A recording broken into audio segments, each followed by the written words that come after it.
যারা অন্যায় করেছে, অপরাধ করেছে, রক্তাক্ত করেছে, তাদের বিরুদ্ধে যদি সরকার ব্যবস্থা গ্রহণ না করে তাহলে 48 ঘন্টা পর আমরা এমন কর্মসূচি দিব, সরকার কিন্তু আমাদেরকে আর থামাতে পারবে না। আমরা এখনই বলছি না, কিন্তু সেটি হতে পারে যমুনা ঘেরাও অথবা সচিবালয় ঘেরাও। স্পষ্ট কথা, স্বরাষ্ট্র উপদেষ্টার নির্দেশ ছাড়া এই ঘটনা ঘটেনি। স্বরাষ্ট্র উপদেষ্টা এই ঘটনার সাথে সম্পৃক্ত, যে কারণে স্বরাষ্ট্র উপদেষ্টাকে এই ঘটনার দায় নিয়ে অবশ্যই পদত্যাগ করতে হবে। অন্যথায় 48 ঘন্টা পরে যদি গণ অধিকার পরিষদের নেতাকর্মীরা সচিবালয় কিংবা যমুনা ঘেরাও করে, এর পুরোপুরি দায় বর্তবে সরকারের উপরে।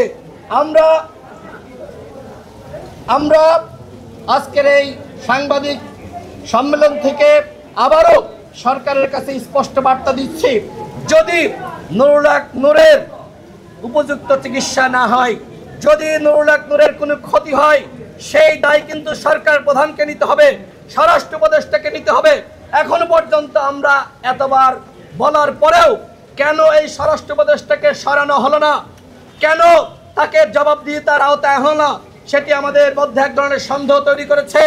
এই ঘটনার সাথে অবশ্যই সরকারের দায় আছে এবং সেই দায় স্বীকার করে নিয়ে অবশ্যই স্বরাষ্ট্র উপদেষ্টাকে পদত্যাগ করতে হবে। মাননীয় প্রধান উপদেষ্টা তিনি বলেছিলেন নুরুল হক নূরকে উন্নত চিকিৎসার জন্য দেশের বাইরে পাঠানো হবে, কিন্তু আমরা লক্ষ্য করলাম সরকারের পক্ষ থেকে এক ধরনের গড়িমসি করা হলো।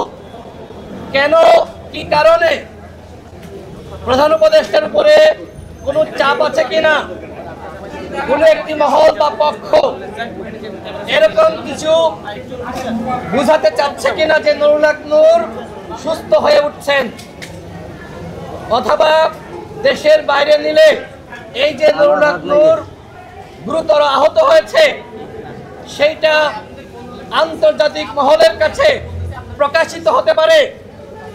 আমাদের কাছে সেই জায়গা থেকে সন্দেহ লাগছে, মূলত নুরুল হক নূর যে গুরুতর আহত হয়েছে, রক্তাক্ত হয়েছে, সেটিকে ধামাচাপা দেওয়ার জন্য সরকারের পক্ষ থেকে বিদেশে নেওয়ার ঘোষণা দেওয়ার পরেও আমরা দেখলাম এক ধরনের গড়িমসি করা হচ্ছে।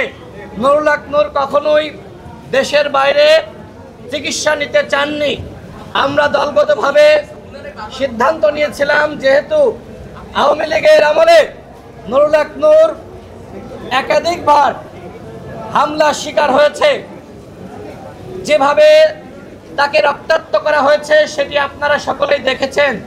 সুতরাং তার উন্নত চিকিৎসার জন্য সিঙ্গাপুরে অথবা লন্ডনে বা জার্মানিতে পাঠানো দরকার, কিন্তু সরকারের যে গড়িমসি সেটি অত্যন্ত হতাশাজনক। যে কারণে আমরা মনে করি, আমাদের দল মনে করে নুরুল হক নূরকে যদি বিদেশে চিকিৎসার জন্য নিতে হয় সেটি আমাদের দলের পক্ষ থেকে নেওয়া হবে। সরকারের দয়ার উপরে আমরা আর নির্ভর করতে চাই না।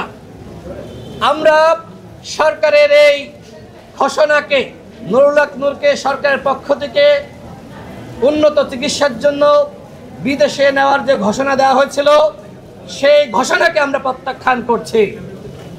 আমরা আমাদের দলের পক্ষ থেকে উন্নত চিকিৎসার জন্য নুরুল হক নূরকে দেশের বাইরে আমরা পাঠাবো।